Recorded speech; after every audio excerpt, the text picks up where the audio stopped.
جس نے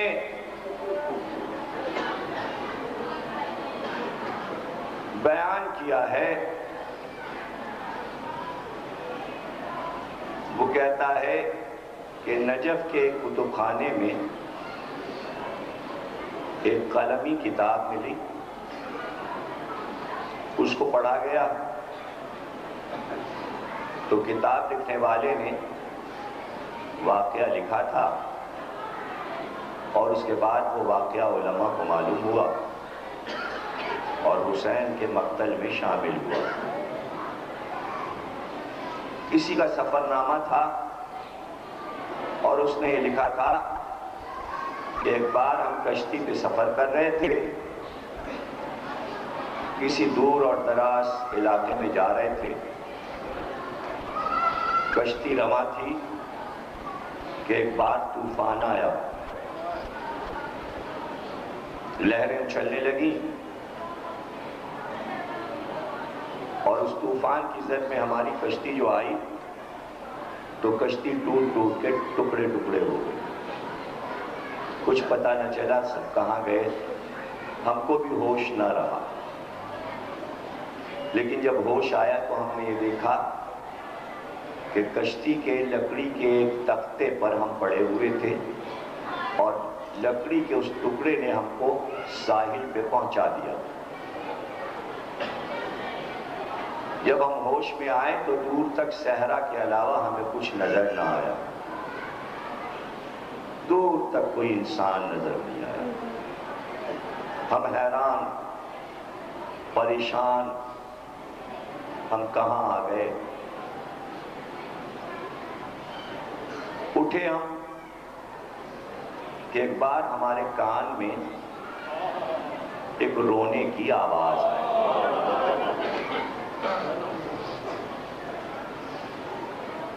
جب تیز ہوا آتی تو ایک رونے کی صدا آتی، اس کے جواب میں کئی ہزار آوازیں رونے کی آتی، کبھی ایک تنہا آواز آتی دردناک، پھر اس کے جواب میں بازگش پیدا ہوتی تو کئی ہزار آوازیں رونے کی آتی، لیکن مجھے کوئی نظر نہیں آ رہا تھا، آواز آ رہی تھی، میں بڑا حیران تھا، میں کہاں آ گیا؟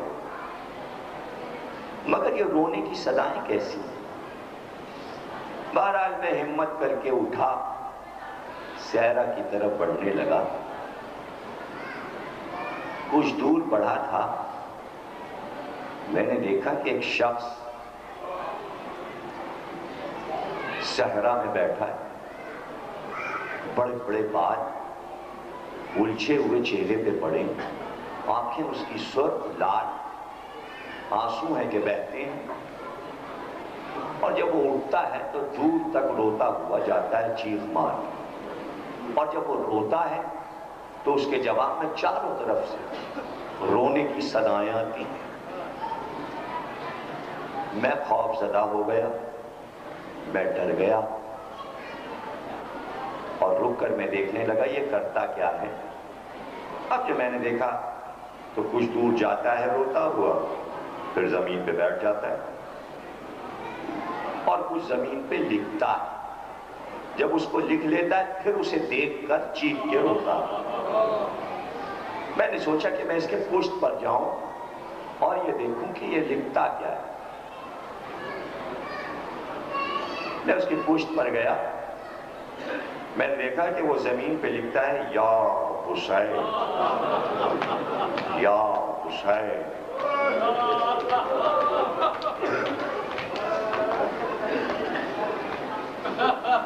اب جو میں نے زمین پہ اپنے مولا کا لکھا ہوا نام پایا تو مجھ میں ہمت پیدا ہوئی اور میرا ڈر ختم ہوا۔ اب میں گھوم کر اس کے سامنے آیا اور میں نے سلام کیا، اس نے سلام کا جواب دیا۔ میں نے کہا بھائی تم کون ہو؟ کہ یہ سوال میں تم سے کروں گا، اس لیے کہ کوئی انسان ادھر آ جائے یہ ناممکن ہے، تم ادھر کیسے آئے؟ یہ تو ہمارا علاقہ ہے۔ تو ہم نے اپنی داستان سنا دی، ہم نے کہا ہم پر تو طوفان آ گیا، کشتی ٹوٹ گئی، ہم خود سے تو آئے نہیں، ہم کو اس ساحل پہ لکڑی کے تختے نے لا پھینکا، یہاں آئے تو یہ ماجرا دیکھا۔ اب جو ہم نے یہ دیکھا کہ تم ہمارے آقا کا نام لکھتے ہو تو تم سے محبت ہو گئی، تاکہ ہم تم سے پوچھیں کہ تم ہمارے مولا کا نام لکھ لکھ کے کیوں دیکھ کر رو رہے ہو؟ یہ اتنے آنسو تمہارے زمین پہ کیوں ٹپک رہے ہیں یا حسین پر؟ کہ بھائی یہ تو ہم کب سے رو رہے ہیں، جب سے واقعہ کربلا ہوا ہے، عاشور سے اب تک رو رہے ہیں۔ تم پوچھتے ہو کون ہوں میں زعفر جن ہوں۔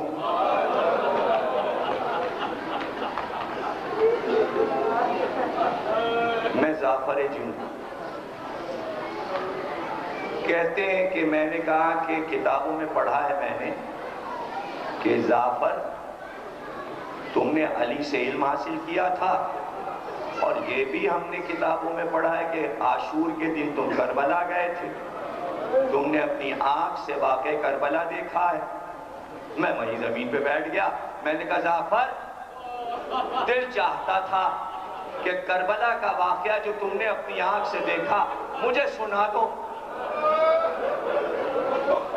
اتنا روئیں گے آپ، اتنا ماتم کریں گے آپ کہ پوری رات جہاں بیٹھیں گے جا کے آنسو آئیں گے۔ بچوں کو یاد ہو جائے شہادت کا پورا واقعہ۔ محبت سے سن رہے ہیں آپ، ایک عزادار، ایک ماتمدار کا ذکر میں کیوں سنا رہا ہوں؟ آپ بھی ماتم کر رہے ہیں، میں ایک ایسے ماتمدار کا ماتم سنا رہا ہوں جس نے اپنی پوری زندگی کو وقف کر دیا ماتم حسین کے لیے۔ اس نے کہا دیکھو مجھ سے مت پوچھو، میں نہیں سنا سکتا، مجھ میں اتنی تاب نہیں۔ تو میں نے کہا تم کو درے دندان رسول کی قسم، تمہیں علی کے شگافتہ سر کی قسم، بڑا اشتیاق ہے کہ حسین کی باتیں تم سے سنیں۔ کا اچھا قسم دی ہے تو کچھ سن لو۔ عاشور کے دن سے اب تک میں نے گھر بار چھوڑا، اپنی حکومت چھوڑی، اور یہ صحرا لے لیا حسین سے کہ جب تک جیوں گا اس صحرا میں ماتم کروں گا۔ یہ جو تم لاکھوں ہزاروں آوازیں رونے کی سن رہے ہو، یہ پوری میری قوم اجنہ ہے۔ میں نے اس کو منع کر دیا ہے میرے قریب نہ آنا۔ یہ صحرا میں دور دور کھڑے ہیں، جب میں روتا ہوں تو جواب میں یہ رو۔ دنیا کو بتاؤ کہ حسین کی عزاداری صحراؤں میں بھی ہو رہی ہے، شہروں میں نہیں، آبادیوں میں نہیں، صحراؤں میں ہو رہی، اور ایسی قومیں کر رہی ہیں جنہیں تم دیکھ نہیں سکتے۔ کہاں کہاں ہے حسین کی عزاداری؟ ہمیں سناؤ۔ کہا اچھا سنو، وہ دن ہماری تاج پوشی کا جشن تھا۔ ہم تاج پوشی کا سالانہ جشن منا رہے تھے، دربار ہمارا سجا ہوا تھا، سارے ہماری قوم کے امراء حاضر تھے، سارے جنات، خوشی ہو رہی تھی۔ ایسے میں دو جن روتے ہوئے ہمارے دربار میں داخل ہوئے اور رو کے کہنے لگے اے بادشاہ، کچھ تجھے پتا ہے یہ تخت و تاج جن کے صدقے میں تجھے ملا، آج ان کا گھر اجڑ گیا۔ کہا مجھے صاف بات بتاؤ کیا بات ہے؟ کہا فاطمہ کا باغ کربلا میں اجڑ، رسول کا گھر کربلا میں کٹ گیا۔ کہا تمہیں کیسے معلوم؟ کہ ہم پرواز کر کے تمہاری طرف آ رہے تھے کہ ہمارا گزر عراق کی زمین سے ہوا، پرواز میں ہم نے دیکھا، کچھ دیر ہم رکے، اے بادشاہ صبح سے اب تک حسین 72 لڑائیاں لڑ چکے. جس لاش پہ جاتے ہیں حملہ کر کے لاشا اٹھا کے لاتے ہیں. کہا یہ تم کیا کہتے ہو؟ کہاں بادشاہ ہم کو دیکھ کے آئیں. جعفر کہتا ہے میں نے کہا دربار برخاست کرو. میں نے تاج پھینک دیا, تخت کو ٹھکرا دیا اور اپنے لشکر سے کہا تیار ہو جائے. پورا لشکر ساتھ چلے عراق کی طرف. جو جن آئے تھے وہ پیامبر بن کے آگے چلے. ہم نے ان سے کہا تم آگے چلو. وہ آگے چلے. ہمارا لشکر ہوا کے دوش پہ چلا. ہمیں کون روکتا؟ ہمیں روکنے والا کون تھا؟ جب کبھی سورہ رحمان پڑھیے اس میں جناتوں کا ذکر ہے. قرآن کا 72واں سورہ سورہ جن ہے. کئی ہزار جن آئے, حضور پہ ایمان لائے, سورہ رحمان کو سن کر ایمان لائے. جب حج کرنے جائیں تو مکے میں داخلے کے وقت فتح مکہ کے راستے سے جب جائیں تو وہاں ایک مسجد بنی ہے, اس کا نام ہے مسجد جن. اب بھی بنی ہے, اس کا نام ہے مسجد جن. یہ وہ مقام ہے جہاں قوم جنہ آئی اور حضور کی بیعت کی. قرآن میں یہ کہا گیا ہے کہ نبی صرف انسانوں کا نہیں بلکہ جنوں کا بھی ہے اور انسانوں کا بھی. اور یہ آیت سب کو یاد ہے, سب کو یاد ہے. ہم نے نہیں پیدا کیا انسانوں اور جنوں کو مگر اس لیے کہ وہ عبادت کریں. قوم ہے نا, تو جب اس قوم کا نبی ہے تو نبی کا وصی بھی اس قوم پر حاکم ہوگا. اور جو اس قوم کو سمجھ نہ سکے وہ اسلام کا حاکم نہیں ہو سکتا. حسین کی بادشاہی کی دلیل یہ ہے کہ ہر قوم کا بادشاہ ہے حسین. اور ظاہر ہے جب ان کا بادشاہ ہے تو جیسے تم حسین کی عزاداری اس وقت کر رہے ہو وہ قوم بھی کر رہی ہوگی. جس قوم کا ذکر قرآن میں ہے, جس کے نام کا سورہ قرآن میں ہے, اگر تم نے نہیں دیکھا اے انسانوں تو تم انکار نہیں کر سکتے کہ یہ قوم ہے یا نہیں.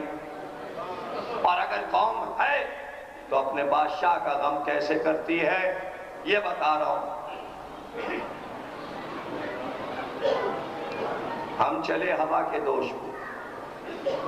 فرات کو ہم نے پار کیا. ہم نے دیکھا فرات کے کنارے ایک شیر کا لاشا پڑا تھا جس کے دونوں شانے کٹے ہوئے ہیں. ہم نے اپنے ساتھی جنوں سے پوچھا کہ یہ حسین کا علمدار عباس ہے جس کا یہ لاشا ہے.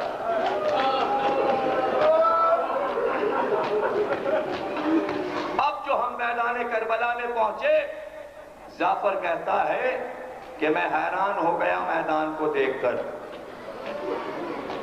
کہیں ذرا سی جگہ نہیں تھی جہاں میں اپنے لشکر کو اتار سکتا, اس لیے کہ چاروں طرف ہماری قوم کے دیگر بادشاہ اپنے اپنے لشکروں کو لے کے آ چکے تھے. ہزاروں اجنہ کے لشکر کھڑے تھے جنہیں ہم دیکھ سکتے تھے اور انسان نہیں دیکھ سکتے. اور ایک طرف آسمان کے سارے فرشتے لاکھوں کی تعداد میں حسین کے گرد تھے. جبریل کے ساتھ لاکھوں فرشتے, میکائیل کے ساتھ, اسرائیل کے ساتھ. شاید ہی کوئی ملک مقرب رہا ہو جو اس وقت کربلا میں موجود نہ ہو.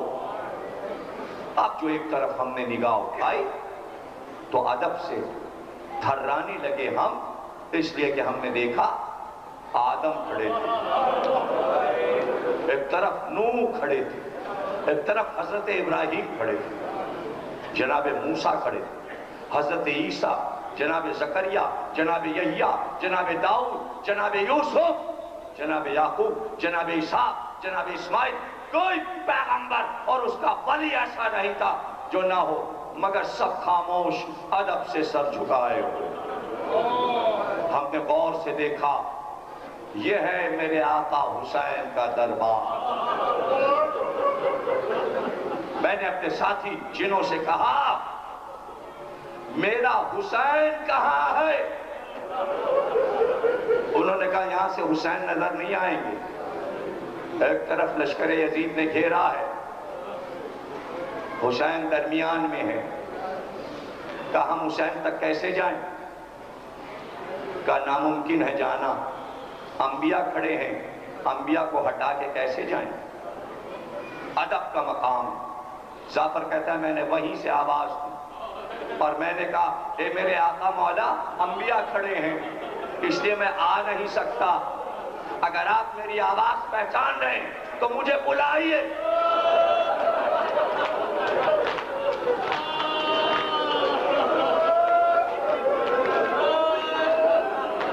مجھے آواز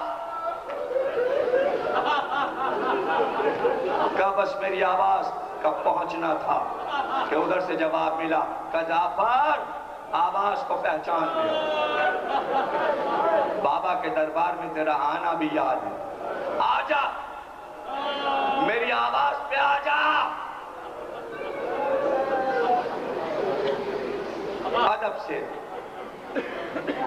ادب سے آگے بڑھا۔ اب جو میں قریب پہنچا تو عجیب منظر دیکھا میں نے۔ جعفر کہتا ہے میں نے دیکھا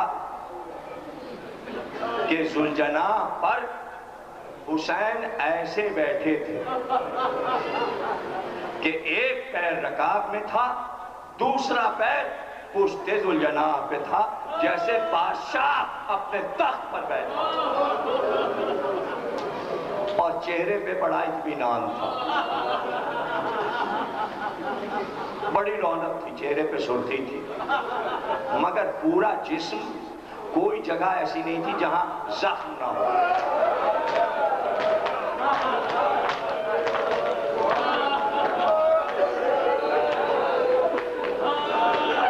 اور خون بہتا جاتا تھا، خون بہتا جاتا تھا۔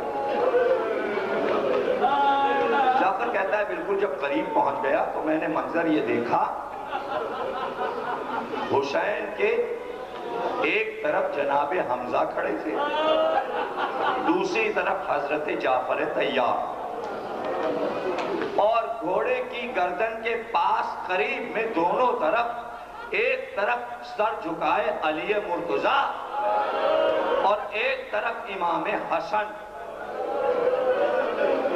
اور حسین سے لپٹے ہوئے رسول خدا اور ذوالجناح کی لجام کو جبریل پکڑے ہوئے کھڑے۔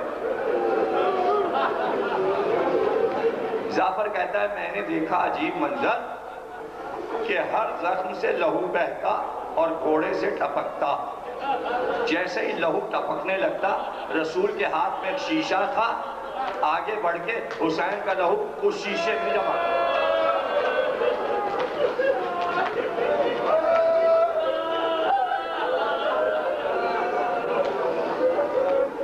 اور امام حسن یہ کر رہے تھے کہ آگے بڑھ کے حسین کے زخموں، اور جبریل بار بار پوچھتے اللہ کا پیغام اب یہ آیا ہے کہ اگر حسین کہہ دے تو اس زمانے کو مٹا دے، اگر حسین کہہ دے تو زلزلہ آئے، اگر حسین کہہ دے تو میں آسمان کو گرا دوں۔ اور حسین بہت آہستہ سے کہتے جبریل محضر تو تم لائے تھے، گواہ تو تم ہو، گواہ تو تم۔ جعفر کہتا ہے ایسے میں نے یہ دیکھا کہ حسین نے اپنا ایک ہاتھ اٹھایا اور بازو کو دبانے لگے۔ اب میری نظر گئی، میں نے دیکھا بازو پہ بہت بڑا زخم تھا۔